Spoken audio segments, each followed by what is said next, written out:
What is up, you guys? And it's David here, back again with another episode of the Cerebral Palsy and Fitness podcast. I'm here with Michelle Steiner. She's a teacher's aide and also who was born with a learning disability and has her own blog detailing how she lives with that disability on a daily basis. I'm most excited to know more about the analogies you use for your blog. So, welcome, Michelle. It's exciting to have you here. Oh, thank you. Thank you for having me, David. You're welcome. You're welcome. So to kind of start out our episode, tell me a little bit about yourself and what it was like for you growing up. Sure. Well, my name is Michelle Steiner, and I have a learning disability. And my learning disability is in math. I also have issues with hand dexterity and visual perception that's brain based. I was diagnosed as a young child with having a learning disability. I was first diagnosed in kindergarten. I was in preschool, and my preschool teacher thought something before was going on, but I was my parents' first child, so they decided, okay, we'll send her to kindergarten. And once I was in kindergarten, I really struggled with math. I struggled with things like catching a ball, being able to tie my shoes, dot to dot pages. They had me evaluated pretty quickly after I started. My teacher noticed that I was really struggling, and they found out I had a learning disability. And the following year, I had to repeat kindergarten in a new school in our district. And I began to not only repeat that grade, but began specialty services as well. So I had classes where we worked on how we read, how we write, and to just try to get me to be able to learn how my brain worked. And eventually, I was placed in regular ed classes with my peers, and I still had some learning support ones. And when I was in a regular support class, I can still remember we would do accommodations such as having extended test time and also just having the test read aloud to me. So I understood what the information was. And I not only struggled academically, but I struggled socially as well. It was really difficult to be able to relate to other kids. My brother didn't come along till I was 13, so I had a lot more adult interactions, and just I went to school in such a small school district that everybody knew that I had a learning disability, and I was often just shunned for being different. So did your I guess it relates to academic and social, would you say you struggle with some personal relationships too? Well, like with yourself? It was really hard, I think, in the very beginning to understand having a learning disability. My parents were great. They never gave up on me. They explained that I had a learning disability and my brain worked differently. But when I was a young child, I just wanted to be like the other kids, and just wanted to be able to learn and make my parents happy, even though I know they were always proud of me. Just be able to please my teacher. And it was really difficult as a young child to be able to learn. And I just thought, well, it's always going to be really hard, and my disability is going to be the thing that stands in my way. And so it was really difficult at first to accept having a disability and how it impacted my life. What was that one moment that stood out to you that you finally said, you know what? This is going to be me and this will be me for the rest of my life. And I think it's okay for me to be like this, and eventually I'd like to open up and share it with people. Right. I think the really that the being okay with the disability didn't really come until maybe I was at university, because until that point I knew that I had it. I knew that I had things I was good at. I knew I was good at reading. I knew I was good at writing. And finally, I think it's when I was able to graduate despite them, the psychiatrist telling me I want to go beyond community college, that it was okay that my brain worked differently. It was all right that I needed to have accommodations. It was just everything was was okay with that. I can also remember I had a friend who told me, because I love to write, I was in a writers group, and she said, you really should write about having a disability. And I thought, oh, I don't know if I really want to write about that. But once I did start to write, and I got that first article published on the Mighty, and I just I found a lot of support, and it was the most healing thing I ever did. That is fantastic. A great support system is always wonderful, especially when it comes to overcoming a lot of obstacles in your life. And you seem to have found a lot of different well, also hobbies. So speaking about hobbies, when you Mm. especially with your blog, I was going through it, and there's something that stood out to me, and so that something is when you mentioned how you can change your environment, but you can't change the flower. And you had a picture of a flower, and it got me thinking, you know what? That's right. I mean, you can change what's around you, but the shape of the flower, how the flower looks, it adapts over time. Right. I mean, that is, yes, gardening is definitely another passion that I love. And one of the things that I noticed that I knew from gardening was we can get a flower that comes in there. You can't change the flower. I can't change that the begonias that I have on my front porch, they need to have shade. And some of the other flowers that I have towards the back, like the violets and um, there's other ones that they need more sun to grow, and we take care of them. I wouldn't expect to have impatiens growing in the shade, and I wouldn't expect the begonias to thrive in the sun. And I think Right. that with having a learning disability, I can't change the fact that I have one.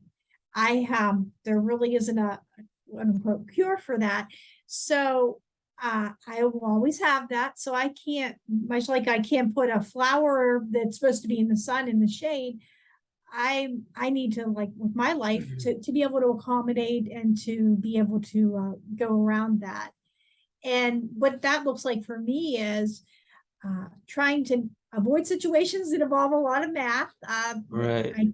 Yeah, going into whenever I went back into school, I knew I was going to have to find a program that interested me and had the least amount of math possible, and some very understanding people around. My visual perception also prevents me from driving. So, in order for me to thrive, I need to live in a central location, and I have a great support system that can take me places too. Awesome. Awesome. You know, and I was also reading a bit about um executive functioning. Like, could you tell me a little bit more about that? Sure. Executive functioning is just like the brain of, it's like your brain is like the computer. So everything that somebody does that with executive functioning is how somebody will think, how somebody acts and processes information.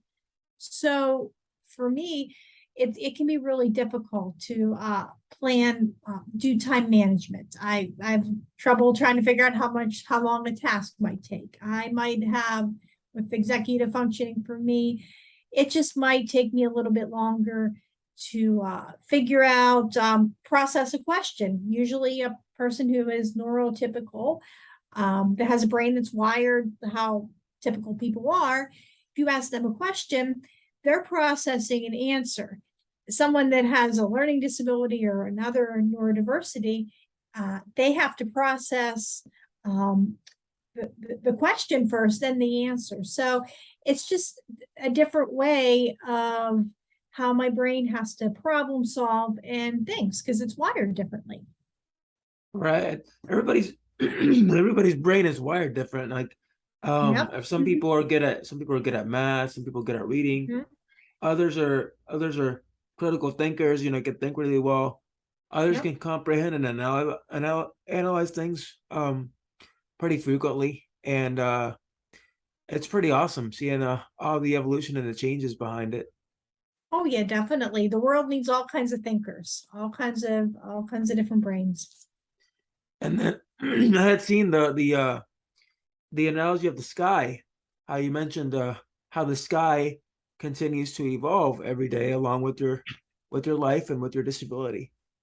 Right. Well, the thing with the sky, uh, it the sky might change and look differently every day, but when I wake up in the morning, the sky is still up there. Some days it might be sunny, some days it might be cloudy, and the same thing goes with having a disability. When I wake up, I have a disability, and some days are easier, some tasks are easier for me to do, and other ones take a little bit, you know, of understanding. Some circumstances can be easier, and some are more difficult.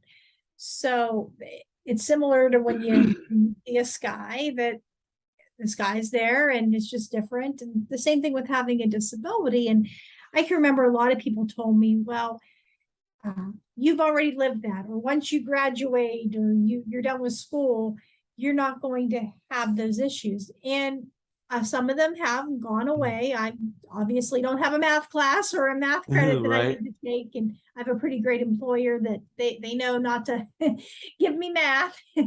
But there's just other areas of the disability that can be a challenge for me, and I just have to find different ways of being able to solve that. That's that's a pretty fantastic thing to put to kind of see things through. And I'm pretty sure that you've always found a way to kind of get through those small little minor obstacles, whether it's like math or having to Mhm. read or comprehend something. And it seems like Right. your blog really kind of details that.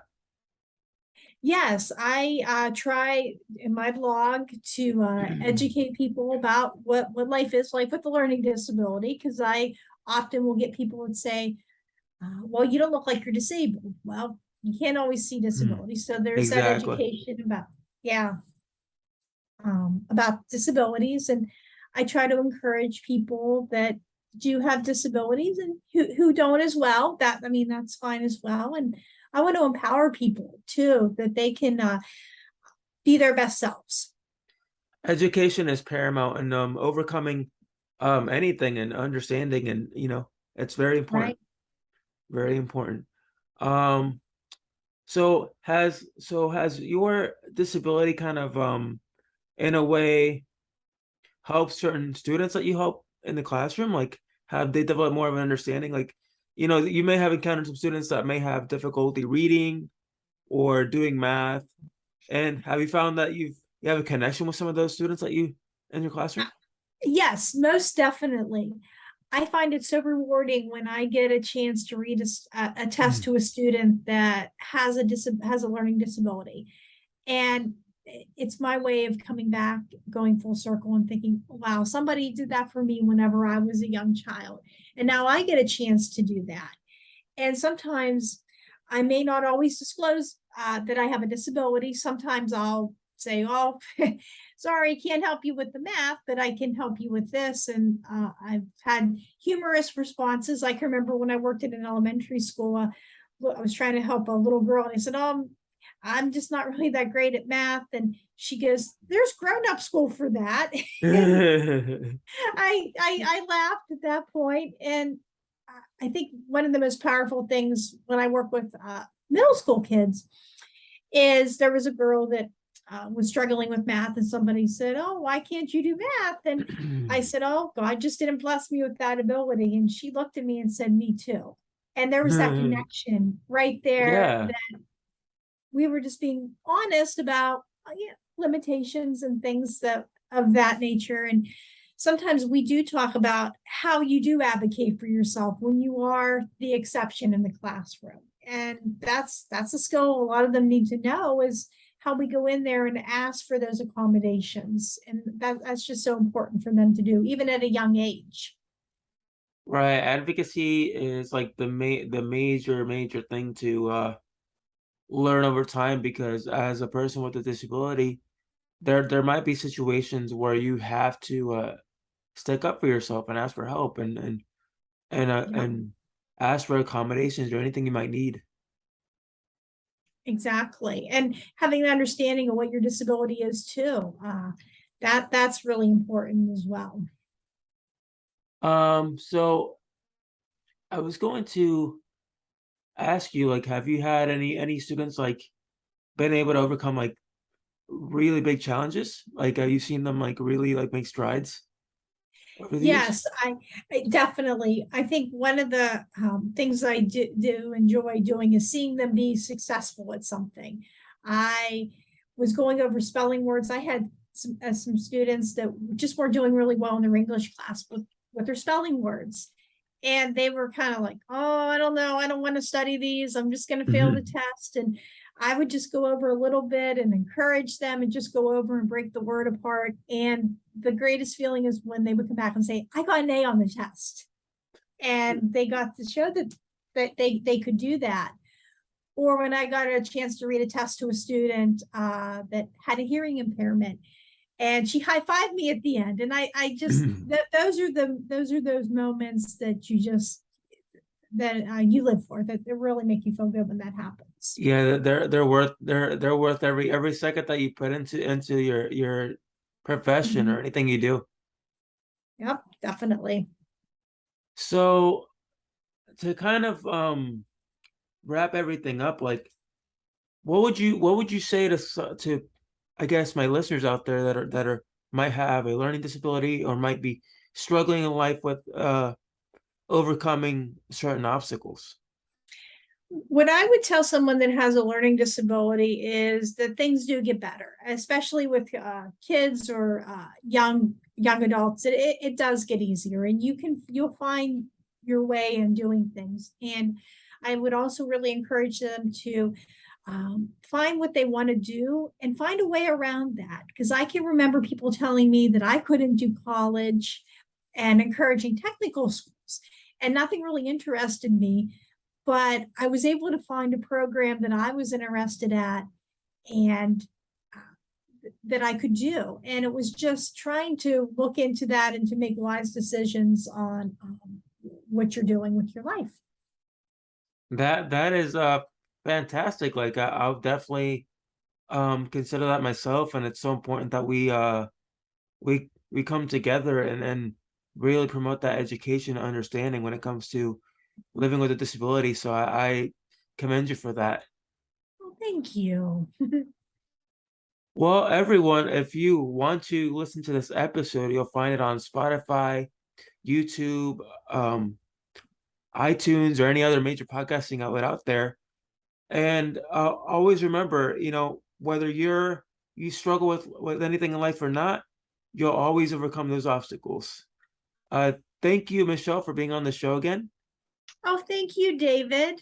I And appreciate it. you're welcome. And until next time. Yes, definitely.